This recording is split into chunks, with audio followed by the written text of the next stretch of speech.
सपनाहरू एक भएकै कारण एक भएका हामी भोलि फेरि सपनाहरू फेरिए भने तिमी कसलाई प्रेम गर्छौ?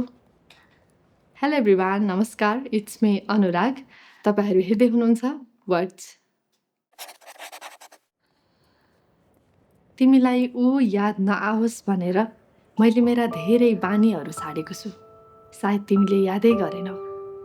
तिम्रो ऊ प्रतिको आदतलाई मतिर फर्काउन सजिलो थिएन। प्रिय मूर्ख, मलाई कति पनि दोष नदिनु ल। मैले दुई मनहरूलाई छुट्टै छुट्टै एक एक बनाउन चाहेको होइन। तिमीलाई तिम्रो सपनाहरूले मेरो नजिकै ल्याइ पुर्यायो अनि तिमी यहीँ झुमिरह्यौ। तिमीलाई ऊ याद नआओस् भनेर मैले मेरा धेरै बानीहरू छाडेको छु।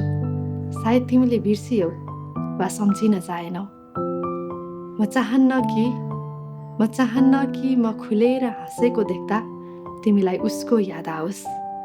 म चाहन्न कि कसैको नजर नलागोस् भनेर म कालो टिकामा सजिँदा तिम्रो आँखामा उसको नजर झल्कियोस्। याद छ?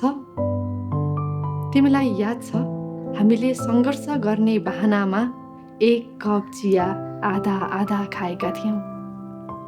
तिमीले त उसलाई बिर्सिने बहानामा मलाई पायो। अब मैले तिमीलाई नसम्झेदा कसलाई सम्झिनु? प्रिय मूर्ख, मलाई कति पनि दोष नदिनु ल। आरोप जति सबै समयलाई जिम्मा दिएर म सर्लक्कै तिम्रै हुन पनि सकिन। प्रेम जति सबै उसैलाई जिम्मा दिएर तिमी सर्लक्कै उसैको हुनु भन्न पनि सक्दिन म। सपनाहरू एक भएकै कारण एक भएका हामी भोलि हाम्रा सपना फेरिए भने तिमी फेरि कसलाई प्रेम गर्छौ? तिमीले मलाई गरेको प्रेम देख्दा उसलाई डाहा लागोस्। मैले तिमीलाई गरेको व्यवहार देख्दा दुनियाँलाई डाहा लागोस्।